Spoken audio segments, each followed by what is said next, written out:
Hey, good morning, church. This is Pastor Tim from the Shingle House campus, and I have today's On Your Mark devotional coming from Mark chapter 11, verses 1 through 11. This is known as Jesus' triumphal entry. So, would you dig in with me? Verse 1, And they approached Jerusalem at Bethphage and Bethany, near the Mount of Olives. He sent two of his disciples and said to them, Go into the village opposite you, and immediately as you enter it, you will find a colt tied there, on which no one has ever sat. Untie it and bring it here. And if anyone says to you, Why are you doing this? You say, The Lord has need of it, and immediately he will send it back here. And they went away and found a colt tied at the door outside in the street, and they untied it. And some of the bystanders were saying to them, What are you doing untying the colt? They spoke to them just as Jesus had told them, and they gave them permission. And they brought the colt to Jesus, and put their garments on it, and he sat upon it. And many spread their garments in the road, and others spread leafy branches which they had cut from the fields. And those who went before, and those who followed after, were crying out, Hosanna! Blessed is he who comes in the name of the Lord. Blessed is the coming kingdom of our father David. Hosanna in the highest.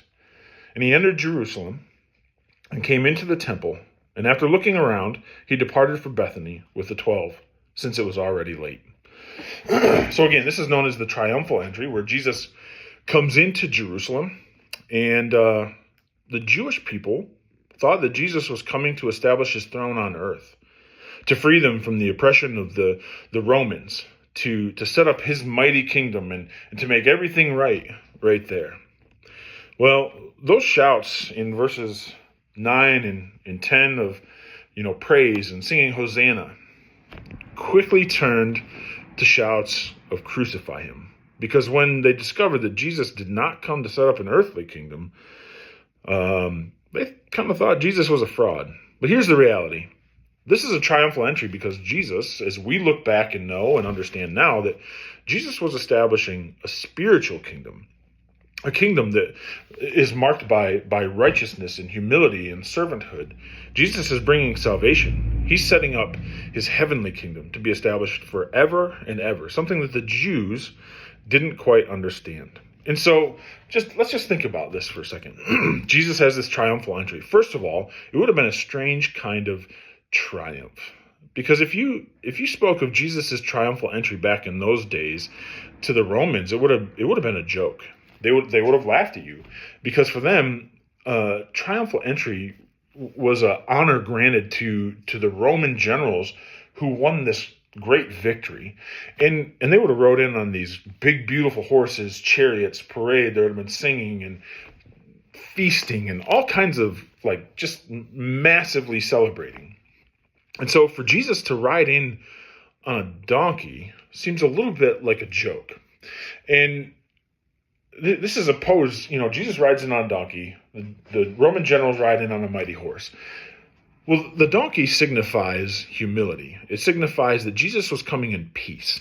And so he didn't come as a conquering general, but as a suffering and triumphant servant. And so here back in this time when Jesus enters Jerusalem, he didn't quite meet the expectation of the Jewish people. They expected this great king to establish his throne there forever. And what they got was a spiritual throne, which is actually far more important, far better, but they failed to realize it. Here's what I've been thinking about this, is that Jesus is coming again. He's coming back. And I think that people think he's actually coming in humility and peace again. And from Revelation 19, that is not what it describes. Revelation 19 actually says that in righteousness, Jesus will come and judge and make war. And he's bringing angel armies with him. This is way different compared to his first entry when he came in on a donkey, bringing humility and peace. His kingdom was marked by his humility, his servanthood. He's not coming riding on a donkey. Revelation said he's coming on a white horse. And so what do we do with that? Well, church, we have a great responsibility as followers of Jesus to follow his example, to live a righteous life marked by humility and servanthood. So when Jesus comes again, we want to be found doing what's righteous, what lifts him and glorifies him. And so let's examine ourselves today. Are we living in humility? Are we living a life marked by servanthood the same way that Jesus did? Hey, hope this really speaks to you today and encourages you to keep on. Keep on living in faith. Keep on chasing Jesus. Hey, love you, church. Have a great day.